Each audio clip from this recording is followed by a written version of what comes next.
Hi guys, this is a continuation of our Kuntong Promenade walking, just walking. So this one guys is ano ni siya, playground ni siya for children. So this promenade guys, merong malawak siya nito compare doon sa isang promenade.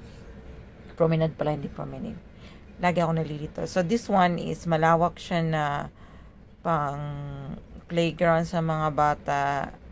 As in, ano siya, design talaga siya. This one is for the children. And also, they also, because it's, sa may, ano to siya, maraming taong pumupunta dito, so meron silang bazaar.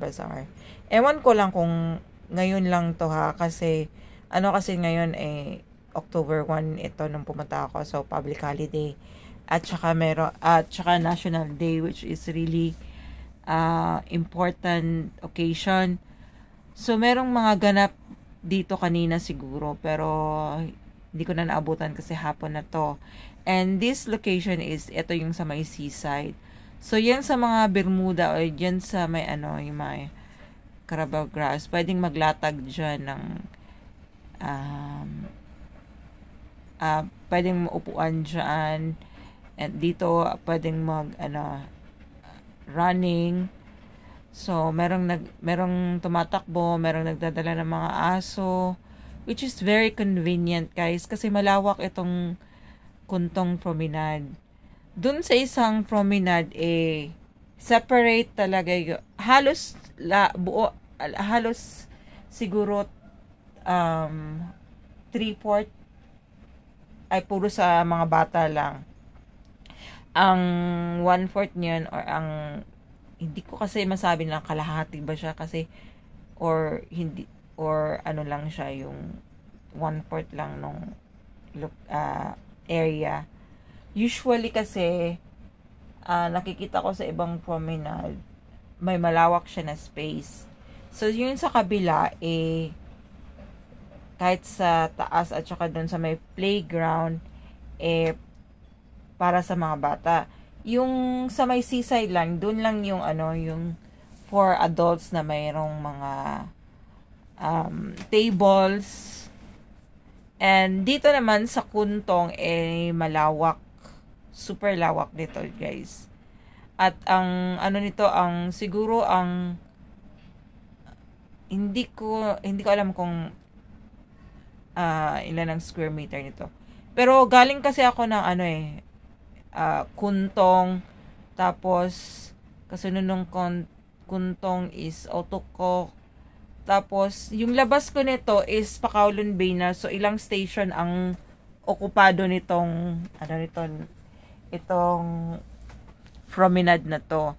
And ang ang waiting area or waiting shed ay metal, tapos may mga kahoy, tapos yung ang design nga yung design ng promenade na to, tapos yung design ng mga nila, yung nagbe-maintain dito, yung mga naglilinis, yung container van. So, this one is for the elderly, or pwede rin sa children. Meron ditong ito pang bata. Ito pala ang pang elderly. So, ayan, na yan siya. Si auntie na yan na nag-exercise. Tapos, meron din ito yung may parang pag may okasyon, may program, ayan. So, maganda talaga yung maganda talaga yung site na to.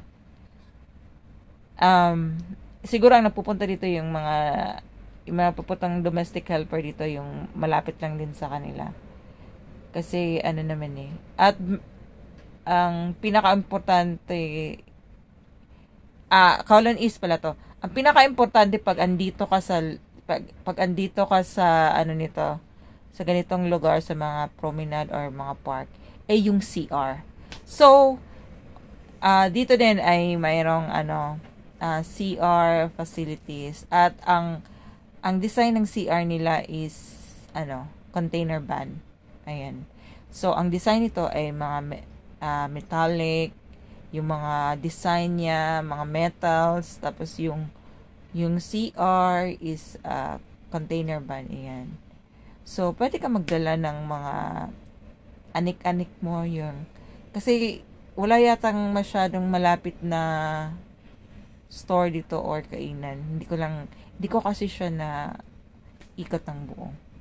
Tapos eto dito pag may maraming gustong umupo dyan, or gustong magstay na pag umuulan, tapos hindi makapag-stay dyan sa may Bermuda. Ayan. Tapos meron silang laro rito, parang sa atin parang shatong, pero hindi naman. Pero ibang yung gamit din ni kahoy. Hindi ko natanong kung anong laro yan. So, ayan lang guys. Ayan maraming nagpipiknik. So, maganda to siya pag pag gusto mo, at siya, nice magstay dito during hapon. Kung summer, sobrang init dito pag summer, ay sobrang init to pag tirik ang araw. Dito is mga na ako nakapunta mga alas 4, alas 5, parang ganon. During summer ha. Pero pwede namang dun sa loob meron namang shade, kasi ang nag-shade sa iyo itong kasi under the bridge siya. So meron silang design dito na parang overlooking, na ganito lang siya, parang daan, tapos may parang kubo-kubo, and you can take pictures. Ayan. Ganyan lang design niya. Parang dinesign nyo lang na ganyan siya. Tapos, yung busy kasi yung iba dito, kasi nagprepare sila ng ganap kanina. Yung umaga siguro mayroong activity dito. So, ayun lang siya guys. Tapos dyan, overlooking, you can take a picture. Tapos, ang harap niyan guys ay Kaitak Runway. Old runway. Kaitak kasi is, siya old airport ng yung British year, kasi Hong Kong is colonized by the British. Yan. So merong mga facilities dito na British design parang ganun. So ang harap niyan is, hindi ko pa napuntahan, gusto kong puntahan dyan yung Kaitak Runway. I think from Kowloon Bay, sasakay ka ng bus papunta dyan. Parang ganun. Yun lang yung ko dati. So, ayan lang guys. So, may mga tinda-tinda sila. May ganito parang tawag na bazaar. May tinda sila kaninang umaga. Kasi merong activity dito kaninang umaga. Ngayon na sila. Nilinis na nila or tidy up pa ng ganun. So, this one is, pero, pwede kang magdala ng aso pero talian. Kasi maraming tao. So, this one, itong, sa may CR yan. Ayan. Hindi naman ako naihi, kaya hindi ako lumapit. Pumunta pa, wrong. Pumasok pala ako. Akala ko hindi. Tapos, merong mga locker yata, merong bayad, $10. Pwede ka makagamit ng locker. Maghulag ka lang ng $10. May buong $10 kami, or siguro dalawang $5. $5. So, meron ding mga dito. Meron ding mga machine for drinks, pero mahal. Pag pumunta ka dito, bili ka na lang ng mga snacks mo, tapos doon ka na lang sa grocery bumili, kasi makakatipid ka before you come here to the promenade. Kasi kung gusto mo magstay ng hanggang gabi, I think okay siya. Pero hindi pa ako nakapunta dito ng gabi talaga. yung mga hapon na lang kasi usually kasi naglalakad ako eh.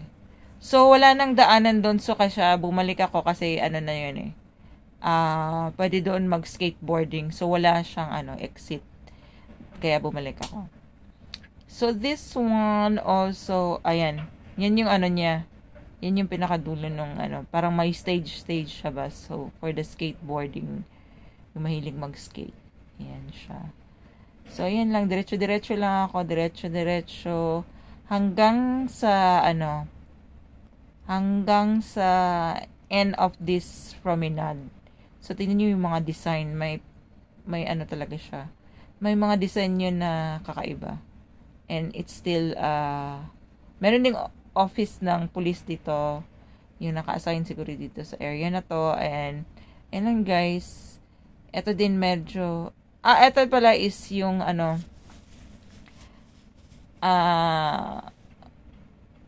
design for a bus. Mag-antay ka ng bus. Pero, not sure kung na siya. Kung okay ba na sumakay dito, hindi ko na sure.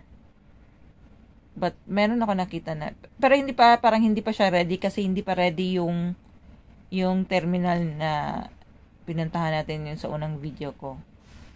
Pero meron na siyang mga meron siyang mga number. Pero tinakpan pa lang nila because it's not yet ready. I think if ready na yung bus terminal, so pwede ka nang mag-bus nito from, meron kasi ako nakita from Kunto, pwede ka pumunta ng Mongkok. So pag galing ka ng Mongkok, pwede ka, kung gusto mong pumunta dito, pwede ka sigurong bumaba na lang dito kasi merong stop, bus stop pala. So, ayan guys. So, ayan, tumakbo sila. Yan. Tapos, meron din ako nakita niyan. Itong design na to na blocks ba. Tapos, merong iba't ibang kulay. Ayan. So, ayan. Safe na to sa mga bata guys. Magandang magdala ng dalan mo sila ng bike or scooter. Ayan. Tapos, magtakbo-takbo sila hanggang gusto nila. So, this one is the, na siya guys, end na siya ng promenade. At saka meron pang isa pang CR dito. At saka merong mga tindahan siguro. Ayan.